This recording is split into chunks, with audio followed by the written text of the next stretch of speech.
Fill her up. You're listening to the Gas Digital Network. We need to roll back the state. We spy on all of our own citizens. Our prisons are flooded with nonviolent drug offenders. If you want to know who America's next enemy is, look at who we're funding right now. Every single one of these problems are a result of government being way too big. You're listening to Part of the Problem on the Gas Digital Network. Here's your host, Dave Smith. What's up, everybody? Welcome to a brand new episode of Part of the Problem. I am Dave Smith, and I am rejoined by the apple of my eye, my partner in crime, Robbie the Fire Bernstein, coming from a not very well-made hotel room of some sorts. Yeah, I'm staying a nice piece of shit out here in Myrtle Beach, but I'm having fun hanging out with the Kratom guys, taking a couple breaks from a pretty great run of Porch Tour, and off to Texas this weekend. Hell yeah. And of course, we're going to link up in Austin. Looking forward to that. I don't think we've ever been to Austin together. Nope, we can do it big. We can get some barbecue, enjoy the mothership, drink over at the creek. It's a fun time down there. Yes, we will do all of that. Maybe there's some good steakhouses out there too. We'll go do it up real nice. Austin's got good food. Anyway, I'm very excited. This weekend is my headline weekend at the Comedy Mothership, which really is it's the best comedy club in the United States of America, and that means the world. No one else is really funny. But there's some funny people in Canada. There's some funny people in England. It has not made its way to Germany. They're just not. And Eastern Europe, I think it's a crime to be funny in most of Eastern Europe. It's just not what they do. Although that Zelensky guy did it pretty good for himself. He's a pretty successful comic out there. Anyway, he was dancing as a lady. That was his best work. It was pretty good. Anyway, Rob has more Porch Tour stuff coming up. PorchTour.com for that, and ComicDaveSmith.com for all the ticket links for me and Rob. Are going to be on the road for the rest of the year, a whole bunch. So come check us out there.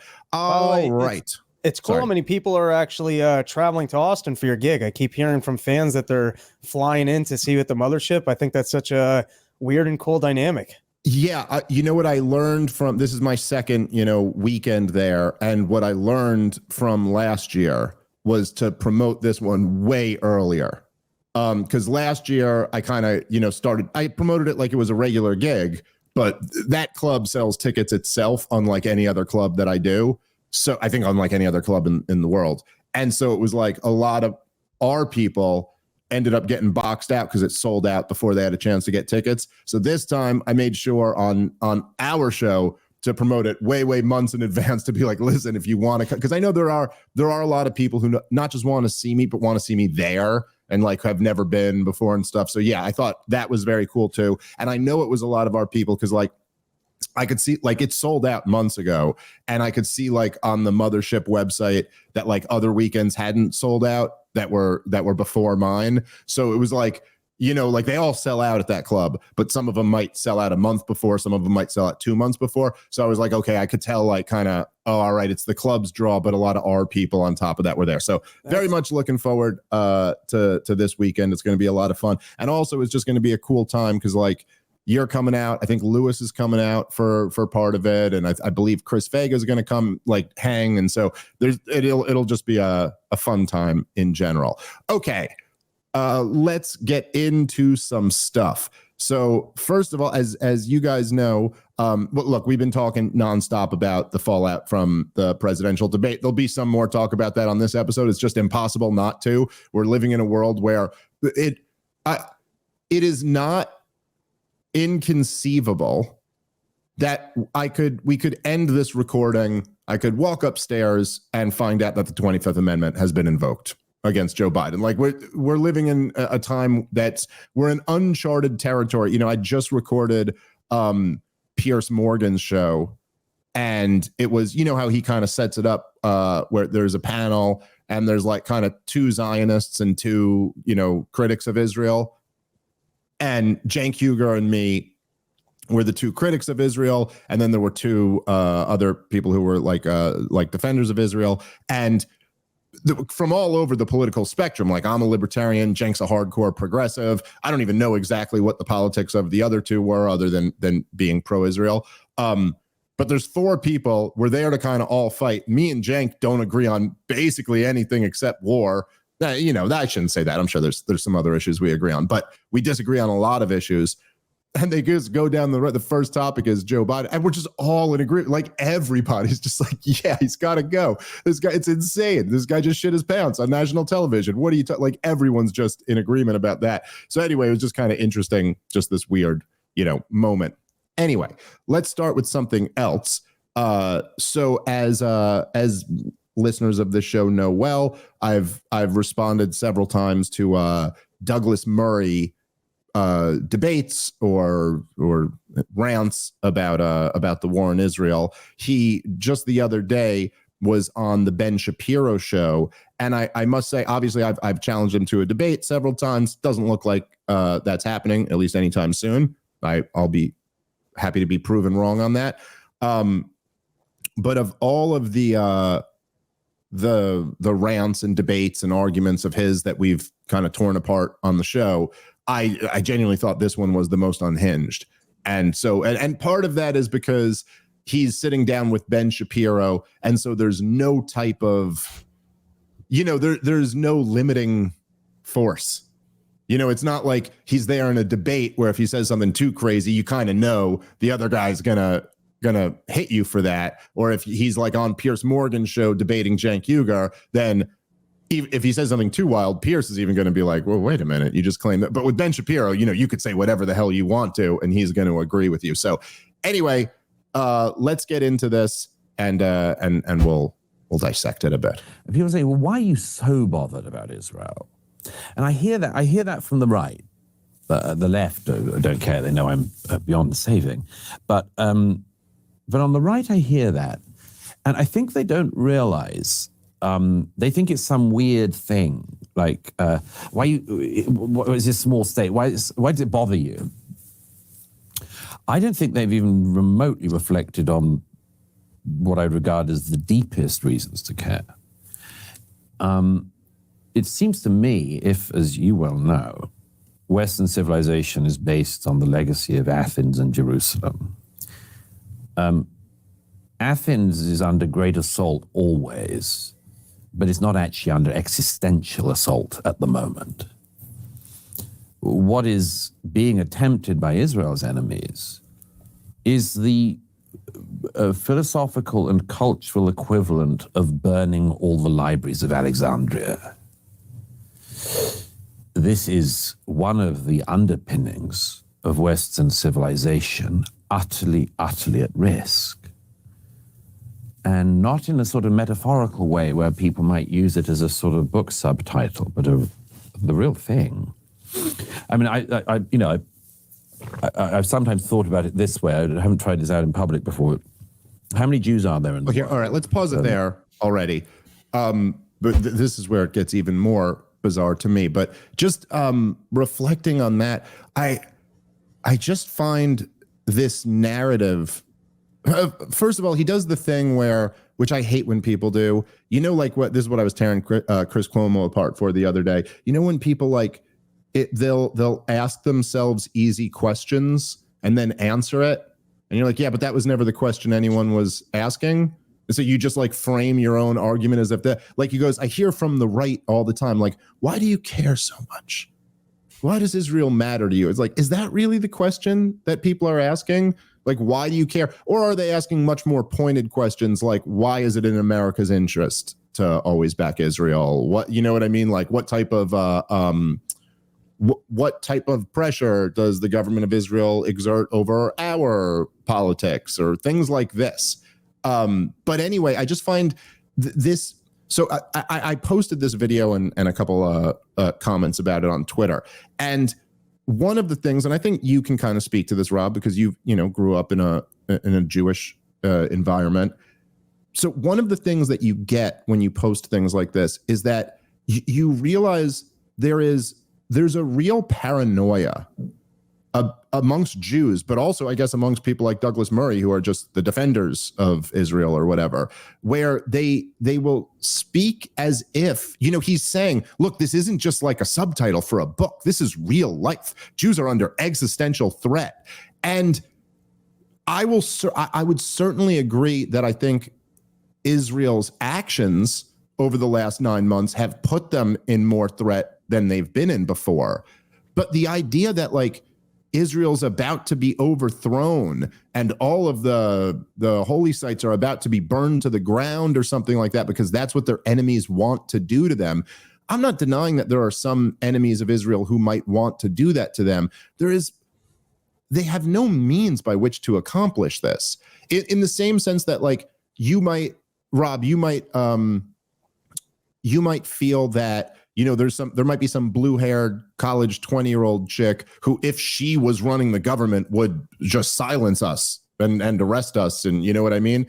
But you know, you can't say I'm under existential threat of this woman doing this to me because she's just some 20-year-old. She has no power, no means by which to enforce that. It's kind of a similar type thing here, where just even this framing as if Israel is on the brink of extermination is goofy. It's removed from reality. But I know, like, when I debated Dennis Prager, there was one point where he started talking about anti-Semitism and how people would like kill all the Jews, and he was getting like, his eyes were welding up. Like, I don't know if it came through on camera, but I was sitting right like across from him, and he was like getting so emotional. I had one guy on Twitter the other day, a Jewish guy, told me that he said, even though they won't admit it, about 20% of Americans want to see Jews exterminated. And I just responded to the guy. I was like, listen, man, I gotta say, I don't think you're living in reality. Like, I just don't. I'm not saying nobody hates Jews. I'm saying amongst the people who are considered Jew haters, like amongst the people who you consider anti-Semitic, it's not 20%. Like, it's amongst like whoever, you know, pick whoever it is that you think is like the most popular Jew hater out there.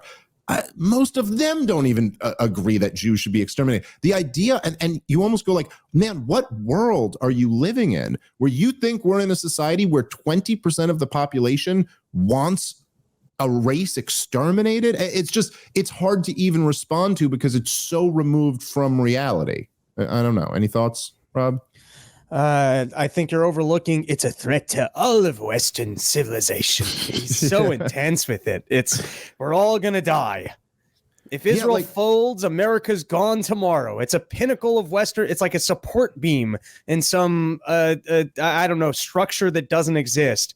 That if Israel fell tomorrow, all of Western civilization would no longer exist. It's like the water would fall off the earth.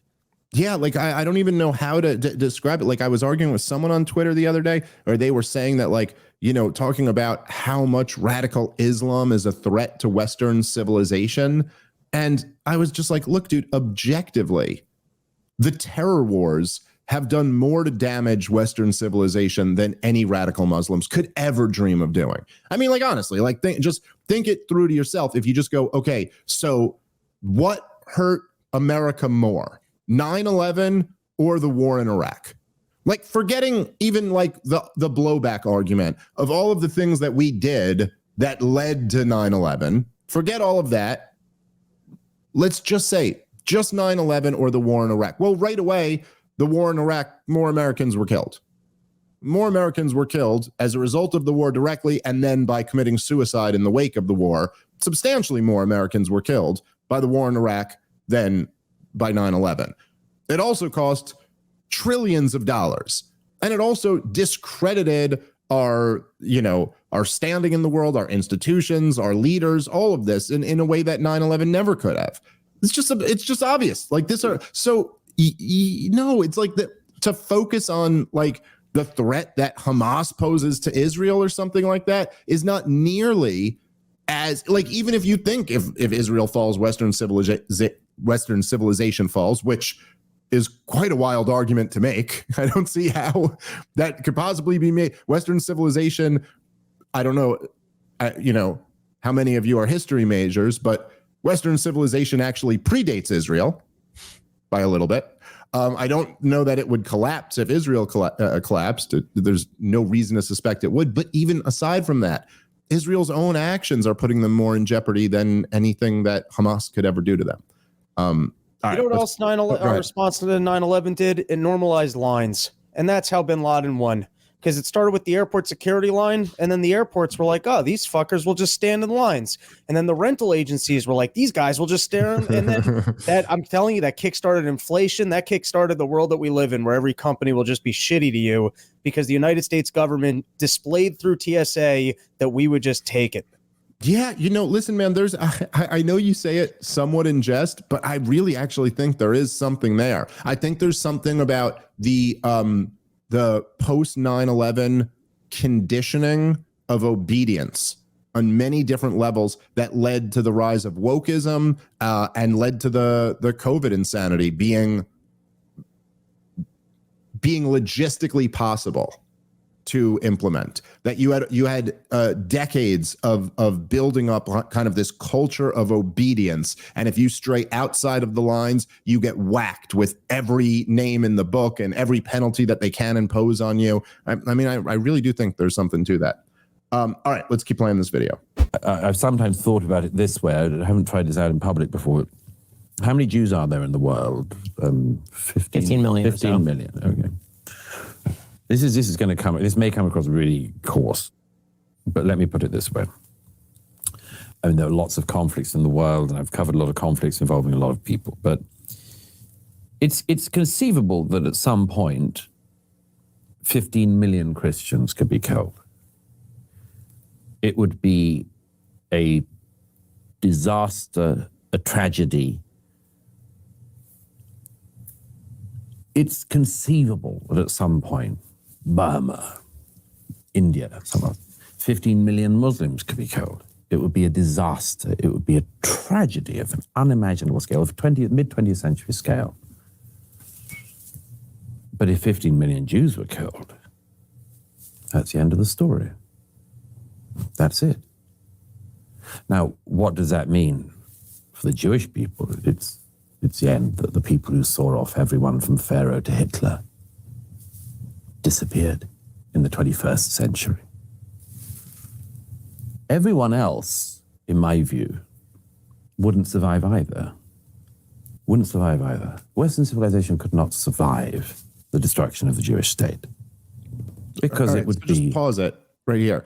Now, I mean, I guess I'll give Douglas Murray credit that he prefaced that by saying, I've never tried this one out in public before. Maybe open mic it. Yeah, that's all I'm saying. Workshop it a little bit. Try it out in private. Run it by your wife, or sorry, not wife for Douglas Murray, but run it by a friend. Run it by a buddy, someone you respect, someone you trust. Go, hey, let me just run this by you. See if you can poke out any holes in it, because there's some glaring ones. Like, I find this argument totally bizarre.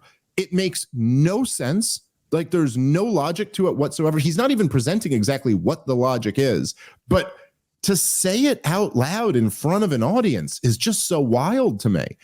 I've long said that at the root of it, at the very depth, if you drill all the way down to the core of the arguments being presented by the people supporting what Israel's doing to Gaza, that in order to have that argument deep down at the core, there's an underlying belief that Jewish life is more valuable than Palestinian life, and that you really can't get to supporting something like this unless you just feel that way. Unless you just at the bottom line, you're like, well, Palestinian life is just not as valuable, and therefore we can kill a bunch of them to ensure that a much smaller number of Jewish life is avenged, or in the case of the hostages, recovered, or something like that. Now, look, that can be your feeling, but if you feel that way, you have to understand where Palestinians may not agree with you, right? And then the question becomes like, why exactly should Americans feel that way? I can understand why Israelis feel that way, but why the hell should anybody else? But here, for the first time, at least that I remember hearing, it's not me saying it, he's saying it. He's just telling you that no, it would be worse to kill 15 million Jews than it would be to kill 15 million Christians or 15 million Muslims. Now, again, I'm not trying to strawman him here. He's not saying it would be good to kill 15 million of anybody. He's saying it'd be a tragic no matter what, but it'd be a much worse tragedy if you were to kill 15 million Jews. That, to me, is just bonkers. It's just bonkers to say. And I say this as a Jewish person. I don't want to see any Jews get killed. But to have the starting point that somehow it would be worse because that would be the end of the bloodline or something like that, I just don't see things that way. I think it would be an equal tragedy to kill 15 million people from any group, and then for him to just assert at the end that that's the death of all of us. If the Jews go, we all go. It's an assertion pulled out of thin air. It makes no sense at all that listen, it'd be a huge loss if 15 million Jews were killed. It'd be obviously horrible. It'd be horrible if 15 million people of any group were killed.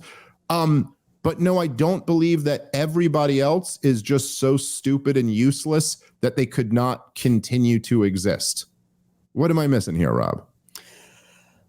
It's such a funny thing for him to put forward, because then you got to be like, yeah, it would be tragic if all Jewish people were eradicated from Earth. And I also understand what he's saying of if you've only got 15 million in one group of people and then you take them down to zero so that they don't exist anymore. I understand where he's coming from of that being, I guess, more tragic than 15 million random people dying. I get his point.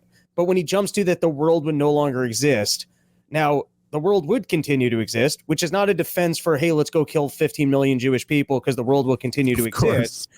But once you're putting forward arguments like this, doesn't that mean you have nothing else? This is your best once people start putting forward bullshit, it's because they actually don't have a good reason. So the fact that you're not having a conversation, why is Israel at this level of support from the American people, and why do they get to kill innocent civilians at this level, and we'll continue to support them? And then if your conversation is, well, if the Jews stopped to exist, then the entire world wouldn't exist anymore. Well, you just jumped to bullshit. So I guess you don't have an answer to the actual questions. Yeah, I mean, and of course, I always hate, I'm not against hypotheticals being used to demonstrate a point or something like that, but it does seem that oftentimes these kind of hypotheticals are used to totally distract from the actual reality of what's going on, and it just doesn't apply at all. I mean, it's just simply, it's like, as the people in Gaza are being slaughtered, we're sitting here talking about why it would be worse for a huge number of Jews to be slaughtered than a huge number of Muslims to be slaughtered. And it's like, dude, there's no, look, wherever the level of support is for Israel by the United States of America and by the Western world, and there's no question that obviously public opinion around the world has been very harsh on Israel over the last 9 months, and for some fairly obvious reasons. And Joe Biden, say the political dynamic is that he's got a base, about 70% of whom support a permanent ceasefire, about 50% of whom consider what's going on there a genocide. So he's got a political issue on his hands because he's funding what they consider to be a genocide. So he may have to say some things about how, hey, we would like Israel to pull back, or we want to send some more aid to Gaza or whatever, but he's still funding and arming the whole goddamn war. And, you know, when Iran launched those missiles at Israel, everybody, I mean, not only the United States of America, but also Saudi Arabia and Jordan. I mean, even the Sunni Gulf states, or I guess Jordan, I always say Jordan is not a Gulf state, but all the Sunni sock puppets of America, they all got involved in defending Israel too. And the idea that we would allow everyone in Israel to just be slaughtered is just totally removed from reality. Like, if that's your concern, I have good news for you. That's not happening. You know, it's not happening anytime soon. This is very similar to the Sam Harris argument of, if every COVID condition was different and the vaccine worked differently and we lived in a different reality, this would have been a good idea. He's essentially saying, hey, instead of having a conversation about how Israel can protect itself and how it actually treats this other group of people and the history of how they got there, imagine we lived in a world where all the Jews were going to be killed tomorrow, and how tragic, well, that's not the world we live in, and that's not the conversation that we're having. Right. You know, and I'll say, no, it's a very apt comparison. And I'll say that, you know, it's not as if, like, I've done a lot of these Israel debates, and I think I got another one coming up. And I'll use analogies and metaphors and hypotheticals in the debate sometimes, but it's always then to bring it back to like the history, what's going on right now, what, you know what I mean? Like what, like a tangible argument. And there is something about relying on these like hypotheticals that, you know, are always used by war hawks. It's always like counterfactuals or hypotheticals, or if the situation was totally different and this happened, then what? You know, one of the things I hear a lot, I literally just responded to someone on Twitter the other day who said this to me, where they said something about like, well, what if Israel went back to 1967 borders, they ended the occupation, they ended the blockade, they ended the war going on in Gaza right now, and they just, you know, gave the Palestinians their freedom. Like, you guys are independent of Israel. And then Hamas kept attacking. You know, and I answered, I quoted, not quoted, I should say, but I basically said, I paraphrased Daryl Cooper, and what his response was when I remember he was asked about this once, and he just goes, well, then we would be having a different conversation, wouldn't we? And I think that's totally reasonable, right? Like, yes, then in that situation, we'd be having a different conversation. But since we're not in that situation, let's have the conversation of what we are actually in. And like, I don't see how that's not a reasonable answer, you know? And now I could also make an argument as to why I think it would be unlikely that that would happen, and it's more likely that tensions would actually simmer down. I can point to historical pieces of evidence for this, like, you know, for example, that violence between the Palestinians and the Israelis was actually much lower during the Oslo negotiations, and once those peace negotiations fell apart, then Sharon visited the Temple Mount, and then the Second Intifada kicked off. And like, okay, so things got a lot worse when peace negotiations fell down. You can see that support for Hamas rises when Israel's being their most violent and their most brutal towards the Palestinians, and it lowers when that brutality, like, you know, is brought down a little bit. However, no one knows for 100% sure what's going to happen. But, you know, in the same way that, that's why I bring up that Jefferson quote all the time, in the same way that saying, well, like, well, if we free the slaves, are they going to try to kill all of us, is not a justification for slavery. You know, it's like, okay, well, you got to end slavery because you're not allowed to do that to other people. And then if this problem presents itself later, you got to try to deal with that problem later. But the situation right now is something very different, where the Palestinians have been occupied since 1967. You know, you think about it like this, right? Gaza, before October 7th, had been under occupation by Israel since 1967, and they had been under blockade by Israel since 2005 or 2006. The people in who did October 7th were probably mostly in their early 20s, something like that. There was 50% unemployment in Gaza pre-October 7th. Okay. And this is in large part because of the blockade around the country. These guys, and this isn't to justify Hamas at all, because clearly, obviously, they committed atrocities on October 7th. But many of these people were breaking out of Gaza for the first time ever. Gaza's like 5 miles wide and 25 miles long. And these people have been kept there forever. You know, it's more akin to a prison break than anything else. Now, they broke out of the prison and killed everything that moves. Okay, that's not okay.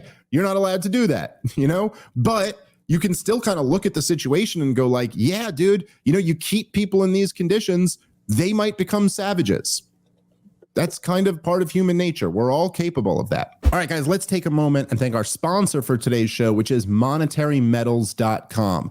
Are you ready to start building wealth by putting your precious metals to work? Silver isn't just a precious metal, of course. It's a tangible asset and a great way to diversify any investment portfolio. And with Monetary Metals, you don't just own physical silver, you own silver that works for you to generate more silver growing your total ounces over time. Right now, you can earn 12% annual interest on silver, paid in silver, in their latest offering if you're an accredited investor. Click the link in the episode description or head over to monetary-metals.com to learn more. Monetary Metals is revolutionizing the way you invest in gold and silver. They've been paying interest in silver and gold for over 8 years, helping you grow your wealth in tangible assets. Finally, there's a true alternative to saving in dollars, a yield on gold and silver with Monetary Metals. This is the first true silver bond since 1834. You can earn 12% annual interest on silver paid in silver. You must be an accredited investor to participate. It's a 3-year term. The bond is financing a publicly traded mining company located in the Western United States. Just head to the link in the description or go right to monetary-metals.com for more information on how to participate. All right, let's get back into the show. All right, anyway, let's keep playing. Because it would be, among much else, the cutting away of the whole tree that we're on, and Western civilization would die. So I regard the existential threat against the Jewish people to not just be about the Jewish people. It matters deeply to me that it is about the Jewish people. But it also matters to me because it's about America. Could America survive if the Jewish people were no more on its watch, or everybody was forcibly deported from the Holy Land? Come on.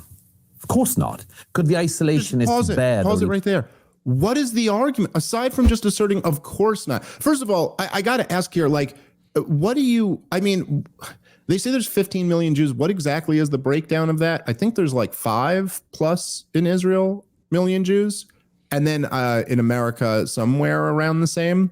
Maybe I might have those numbers wrong. There might be more between New York and LA. I don't know exactly. But so you have, like, I'm just like, take me through this hypothetical here. Because at first you're like, so not only have they exterminated all of the Jews in Israel, but they've come over to America and they've come to Europe and they've killed all the Jews there too. And, you know, how, by what, in what crazy fantasy is this all possible? 7.5 million in the US, I'm being told. Okay, so how did they get all 7.5 million in the US? But then he clarifies that even if they just expelled them, like, let's say the Jews are just kicked out of Israel and they have to go back to Europe, or they have to go to the United States of America or something like that. He's saying that America ceases to exist. And he doesn't attach any argument to this. He just asks the questions and then goes, of course not. Like, what? Take me through that. It is by the like, I could understand if he was making, perhaps I could understand if he was like making some evangelical Christian argument that it would anger God and then God would kill all of us or something. But like, just take me through this. How would this end the United States of America because Palestinians would control Tel Aviv? Why? Why is that so obvious? I mean, speak slowly. Talk to me like I'm really, really dumb. Explain it to me. Why is it that that would result in the United States of America ceasing to exist? And why is it so obvious? He asked the question and then said, of course not. So like, what? Why exactly is this so self-evident that America would cease to exist? In fact, it seems to not only not be self-evident, it seems to be fucking absurd.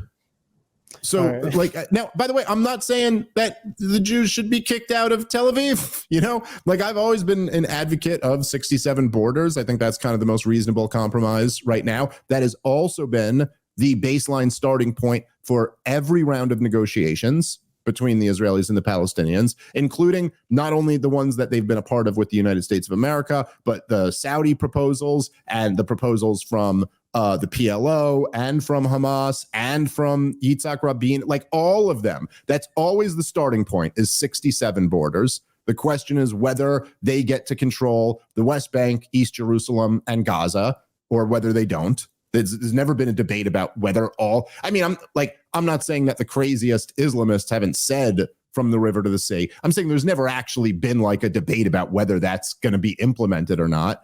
But this argument that even if the Jews were forced to leave, which would be terrible, it would be doing to them what was done to the Palestinians, which is wrong. But where do you get from there to the United States of America ceases to exist? Firstly, are we sure that Douglas Murray isn't just some Michael Malice troll character?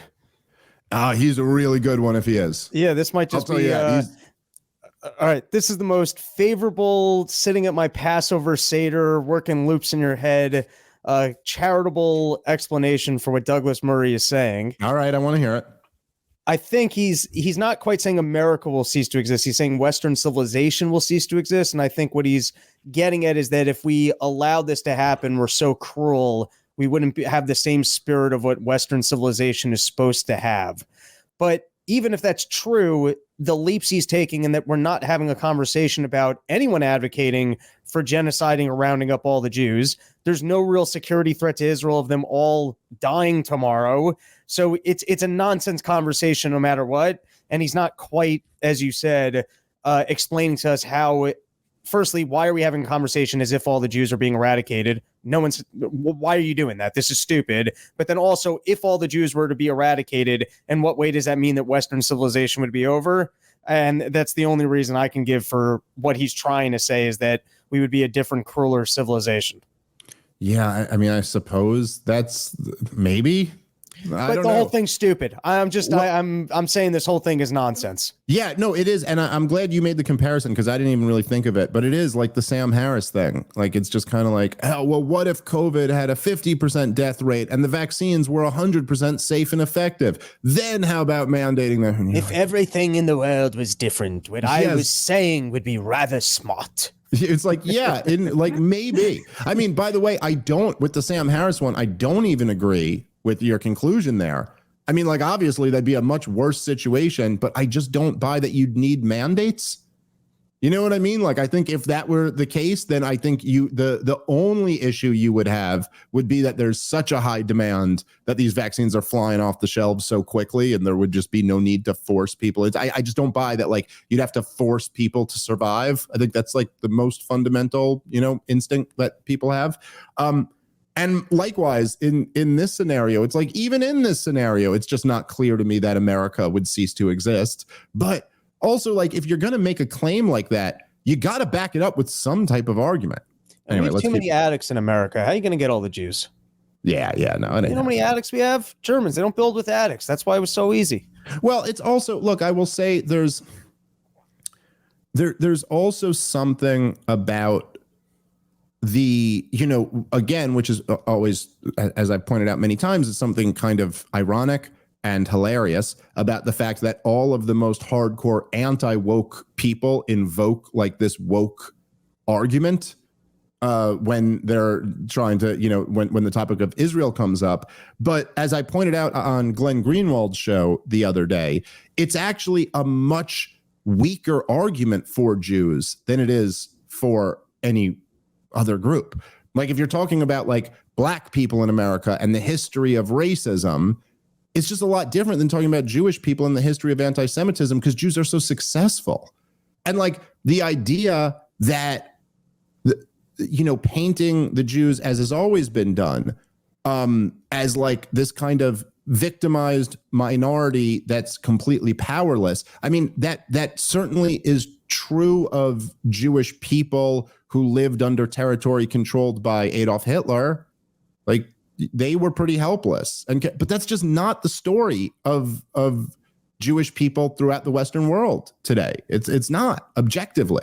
And, even when the history of Israel is told, it's always told as like, look, man, there were these Jewish farmers who had just been kicked all around the world. And so they finally went to set up shop in Israel. And then they were attacked by like all of these outside Arab nations just for declaring independence. And miraculously, somehow, they defeated all of them. And like, even, I remember being told this story when I was a little kid. And I was like, how did I not raise an eyebrow right away? Like, when they told you that story, don't you first go, huh? It's like they beat off 6 foreign armies by just a bunch of farmers, like, did that. And then you're like, oh, no. Because they had like tremendous, like these humongous militias that had tremendous international financing behind them. They were well-trained. They were vicious groups of terrorist militias. And those militias fought off these guys and won. But it's just not like the idea that like if all Jewish people were somehow it was conceivable that they all could be targeted this way, that we have like no means of fighting back, or that is just, again, totally removed from reality. All right, let's play the rest of this video. It's not. Could the isolationists bear the repercussions of that across the Middle East and elsewhere? Of course not. So I find this blitheness and the frivolity of it to be absolutely intolerable among the critics on the right. One of the things that's been so amazing about all of this is just the sense that the West has lost its moorings. I mean, I was more disturbed, from a sort of Jewish perspective as a Jew. Tragedies happen to the Jews, terrorist attacks happen to Jews, slaughters happen to Jews. This is sort of the story of Jewish history. But the idea that you have hundreds of thousands of Westerners who are marching in solidarity with the murderers, that was on some level more disturbing to me than the actual massacre itself. Certainly not in terms of the actual amount of human suffering and the horrifying evil and barbarity of it. But in terms of the threat to the civilization as a whole, it seems to me that one of the things that we're seeing in terms of this sort of right-wing backlash that's now happening in Europe, it's very much of a piece with that. It's very much Europe and I'm hoping America saying, if we don't have any values for us to rely upon, then the people who are marching through the streets are going to end up running this place. All right, so that's the end of the clip there. I mean, I guess just in response to Ben Shapiro there, it's also just not living in reality. The idea that and I'm not saying like there aren't people who hate Jews or even want to see them get killed. There are some. But the idea that hundreds of thousands of people are marching because they want to see more Jews get killed is just, I think, not true. Clearly the least charitable interpretation of what's going on. It's like a lot of people are sticking up for the Palestinians who objectively have it much worse than the Jews. Like, it's impossible to sit here and invoke the history of anti-Semitism and therefore say the Jews are the put upon victims here. When no, look, the Palestinian people, even if you blame Hamas for it, as many of the Zionists try to do, which I don't think is anywhere approaching sane, to put like 100% of the blame on Hamas for the Palestinian suffering. Obviously, Israel has a lot of responsibility for that, but they're suffering far more. Far more of them are being killed. Far more of them are living in misery. Far more of them are denied basic human rights. That's just objectively a fact. And so you have a lot of people protesting, sticking up for those guys. To equate that with wanting to see Jewish women and children killed is just not accurate. So, okay, it should be pointed out that on this topic, there was a major damning piece that was put out by Haaretz. Haaretz.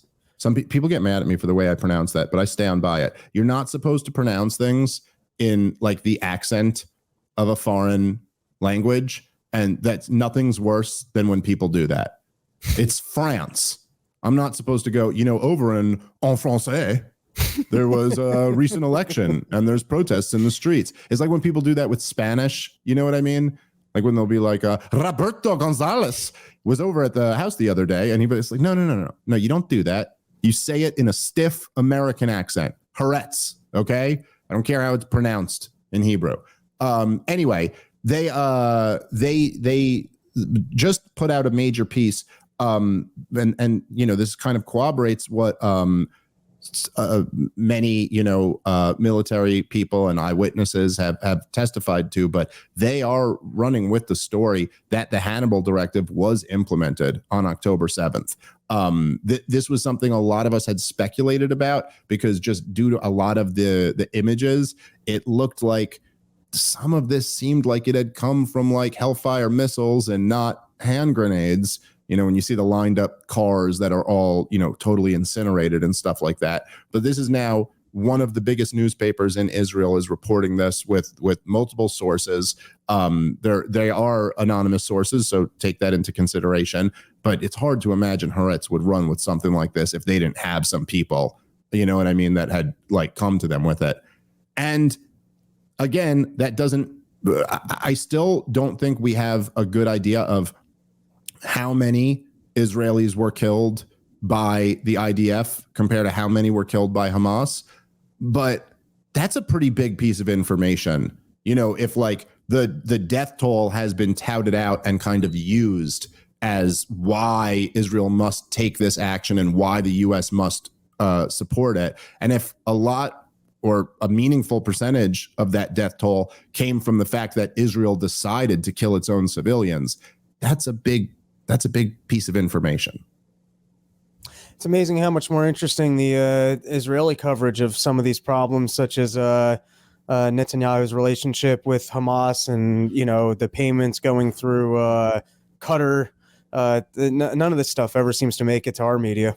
Yeah, well, it kind of trickles over to our media. There was that buying quiet piece by the New York Times, which was like half admitting the truth and half a kind of cover job, because he wasn't really just buying quiet. That wasn't exactly the idea. And you can listen to his own words and people in his cabinet and all across the Israeli government and explain what they were really buying, which was thwarting the peace process. But yeah, this has always been true. It's a fascinating dynamic about Israel, that within Israel, there is a much wider range of allowable opinion on these topics than there is in the United States of America, which has, you know, been the case forever. So I didn't actually read the piece. What was it stated definitively that I guess Israel had accidentally or otherwise fired upon? I mean, there was clearly a terrorist incident on the day. Oh yeah. No, there's no question about that, right? So there were so essentially what the piece was arguing was that around 11 a.m. in the morning, the directive was given that nobody is to be allowed to return to Gaza, no hostages.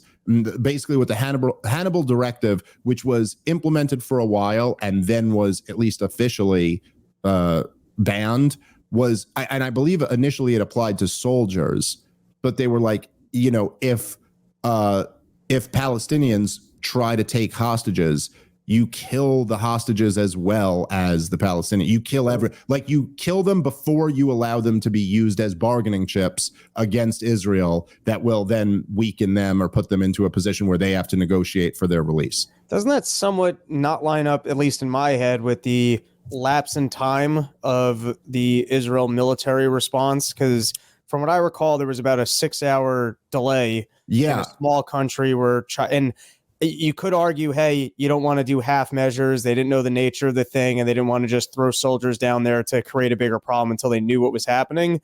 But it certainly felt like if there was any, and I'm just going to use the word milking of the situation, was realizing, hey, this is bad, but we're going to get some support for whatever. So let's let it be really bad as opposed to contained bad.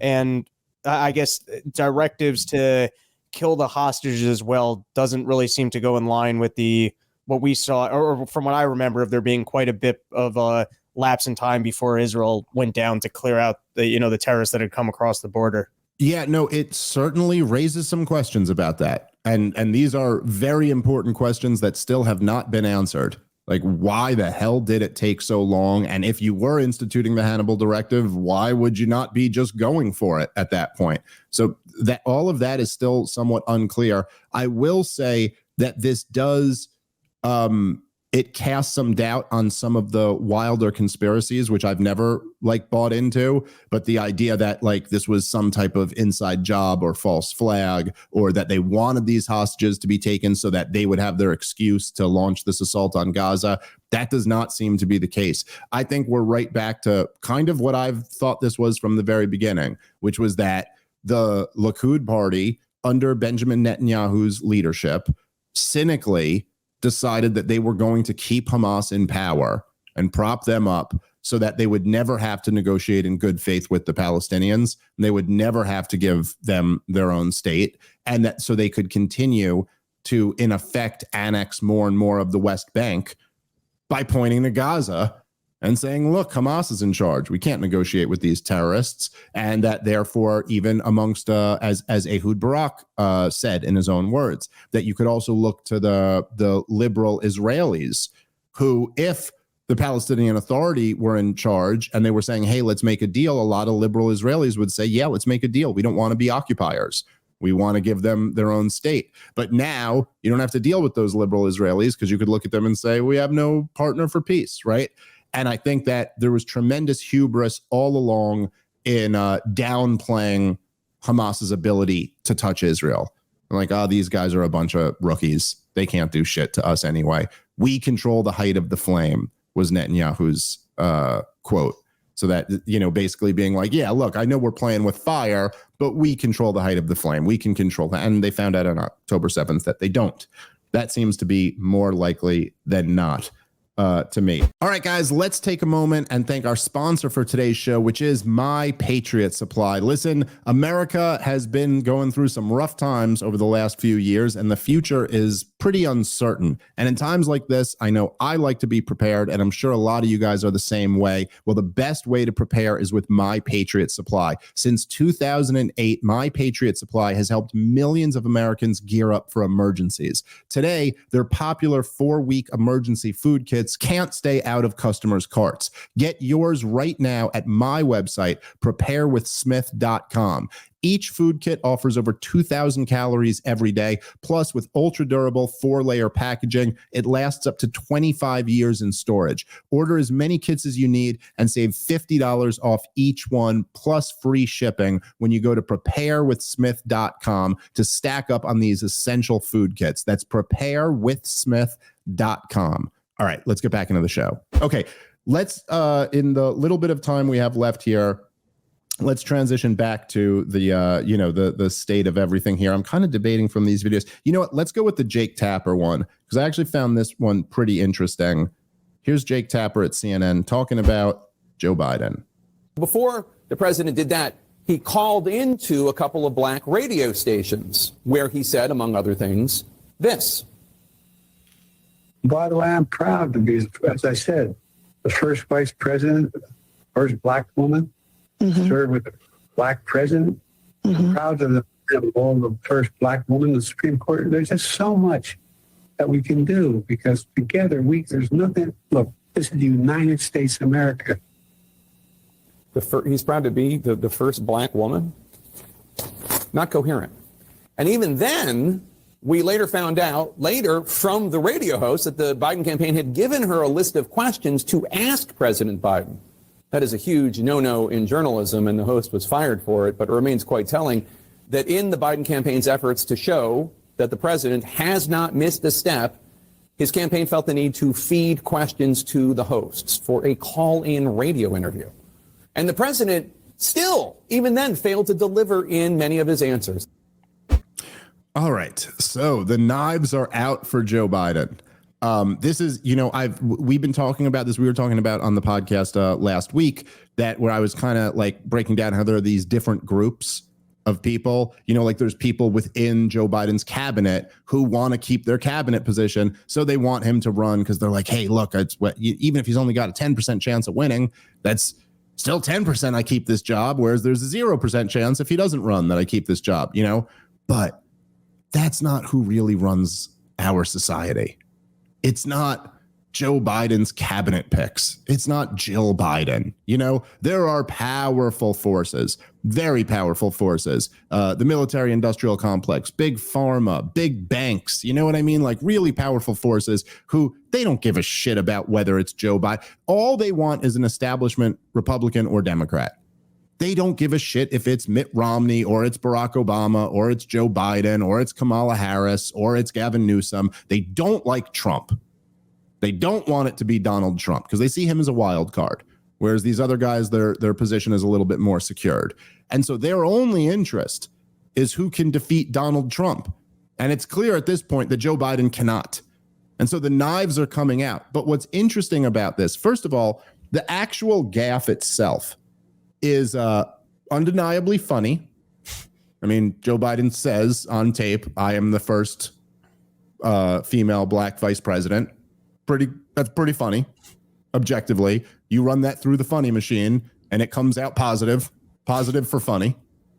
However, in the context of Joe Biden stumbles, pretty mild. Everybody listening to that knows what he meant. He misspoke. It's actually really not nearly as bad. It's not like he collapsed in on himself, completely forgot his thought, and then just bailed on finishing the thought, which he does constantly. Okay, it wasn't that. We all know what he was saying. He was saying, I picked the first black female president, and I served under the first black president. That's what he was saying. It's very clear. And the fact that Jake Tapper is pouncing on this really shows you something, because there is, look, Rob, I had a joke in my last comedy special about how Joe Biden just collapses into himself and then forgets what he was saying. And I was doing that joke for a year before I put out the special. It's like, this has been a thing for a long time, and Jake Tapper has never pounced on it. So he's now pouncing on what is a fairly tame gaffe, grading on a Biden curve, if that makes sense. What do you think? Yeah, just the indignation is so funny. These are just salespeople. They get their marching orders. The whole time they weren't looking at it. And I mean, talk about being caught with your pants down, that just last week they were telling you that the conservative clips that were not selectively edited were lying to you to try and present it to you as if Biden had dementia. Wow, dude. I forgot about the term cheap fakes. What a short-lived run that had, huh? Yeah, they tried to sell it for 1 week, and then different marching orders when someone up top realized, hey, let's push the guy out. This is my opportunity. We still don't know who that guy is. Isn't that fun? Yeah, well, whether it's one guy or not, there certainly were some people who made the decision during the debate, probably within the first few minutes of the debate, that we got to go a different direction. This is not tenable. We thought we could get him over the finish line. We can't. Is Barack allowed to run as VP? Could they do like a Kamala Harris and Barack as VP thing? Wink, wink, nod, nod. The crazy bitch won't actually be doing anything. I don't think so. That's an interesting question. I'm not sure if technically he's barred from being VP. The issue there would be he couldn't assume the presidency, right? Oh, so I'm not sure. If something were to happen. Yeah. Right. So I don't know. That's an interesting question. I'm not actually sure what the constitutionality of that would be. I think that it's pretty obvious here. It reminds me a bit of the Harvey Weinstein story, where there were all these people, in Hollywood who protected this guy. It was very known. Many people have come out and talked about it, but it was a very known thing that he was a real creep and a real piece of shit with women. And, look, I mean, Harvey Weinstein, everyone knew he was banging all these like hot chicks in Hollywood, and no one thinks that he was getting that because he was such a handsome guy. And then as soon as it's over, like the next Oscars, they're all championing themselves and patting themselves on the back about the Me Too movement and how they're standing up against these creeps. And it's like, you see the same thing here where Jake Tapper's kind of patting himself on the back because, like, I'm showing you, they're trying to spin it like he's not senile. But look, man, the guy's totally senile. And it's like, no, it was you. You were trying to spin it that way. All of you guys. It's like, dude, it's like me sitting across from Chris Cuomo. Well, he goes, look, I didn't like that people were mocking Joe Rogan. And I got to be like, no, you were the guy doing that. There's no way to not have the pitch of your voice elevate when someone tries to do that to you. You know what I mean? You just find yourself going, how are you going to say things like them? You psychopath. You did it. And same to Jake Tapper. I mean, there were, I don't even know how to say there. How many opportunities have there been? Honestly, if you could put a number on it, let's just say, imagine you could put a number on it. How many opportunities have there been over the last 4 years for Jake Tapper to have this segment on? Joe Biden said this. Look at him. Doesn't really sound like he really knows what he's talking about. Sounds like he's losing a step. You could have, and I'm not exaggerating, you could have done this every show for your entire show over the last 4 years. That's how many moments like that. Like I'm saying, with a clip this bad, a stumble like this being the bar. Like I'm saying, with just clips this bad or worse, you could have done every single show on Joe Biden over the last 4 years. Strange. Why are you doing it now? Who's, you know what I mean? Like, who's leading this drastic change in tone? Yeah, but just to give it a little perspective, imagine, I'm not saying that the COVID vaccines were overwhelmingly dangerous. I'm not making that claim. I'm going to make that clear. But imagine CNN or Big Pharma did not want the COVID vaccine. Let's say it was exclusively a Chinese company and they didn't want it in this country. And so every single time there was a vaccine injury, they did full day coverage of the person who encountered a vaccine injury. And even let's just say the vaccine actually was good and that these were just freak occurrences, they could have sold you on not taking it. They got a lot of control with how they show issues and what they cover. And this one's fascinating that now they're guns a-blazing for Biden for having dementia. Yeah. No, it just shows you what's going on here. And look, I'm going to stand by what I said. Like, look, this guy's not going to be the nominee. And I really wouldn't be surprised if the 25th Amendment was invoked. More likely, it'll just be that he steps down. But it's someone else. It might be Kamala Harris. she just might box him in. Or it might be somebody else. But it is not going to be Joe Biden. I'm confident in that. There's simply no recovering from this, and there's too many powerful people who want. Look, I still, and this is the weird position here, and we knew this was going to be a goofy race, and there's going to be a lot of wild stuff happening. I still am not convinced that they will allow Donald Trump to be back in the White House. You know, I think lots of signals have come from very powerful corners of the country that cannot be allowed to happen under any circumstance. But let's just say they were getting ready to, let me test what I'm allowed to say on YouTube here.